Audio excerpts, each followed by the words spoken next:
ஆலயா cotton trending வேட்டிகள் ஷர்ட்டுகள்.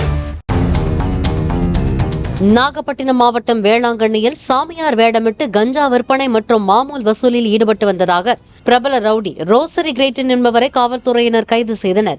கடந்த 2022ஆம் ஆண்டு நடைபெற்ற பைனான்சியர் கொலை வழக்கில் தலைமறைவான ரோசரி கிரேட்டன் கல்லூரி மாணவர்களை குறிவைத்து கஞ்சா விற்பனையில் ஈடுபட்டு வந்ததாக கூறப்படுகிறது. மேலும் கிளப் ஹவுஸ் செயலி மூலம் தனது கூட்டாளிகளுடன் சேர்ந்து கடைகள், விடுதிகளில் கட்டாய பண வசூலில் ஈடுபட்டதாகவும் குற்றம் சாட்டப்பட்டுள்ளது. இது தொடர்பாக 2 வழக்குகள் பதிவு செய்யப்பட்டுள்ள நிலையில் சென்னையிலிருந்து கஞ்சா கடத்தி வந்த அவரை தஞ்சாவூர் அருகே வைத்து கைது செய்ததாக காவல்துறையினர் தெரிவித்தனர்.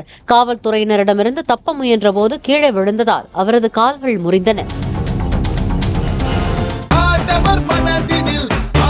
ஆலயா காட்டன் ட்ரெண்டிங் வேட்டிகள் ஷர்ட்டுகள். பிளே ஸ்டோர் மற்றும் ஆப் ஸ்டோரில் இருந்து பாலிமர் செயலியை QR கோடு மூலம் பதிவிறக்கம் செய்யுங்கள். செய்திகளை உடனுக்குடன் பெறுங்கள்.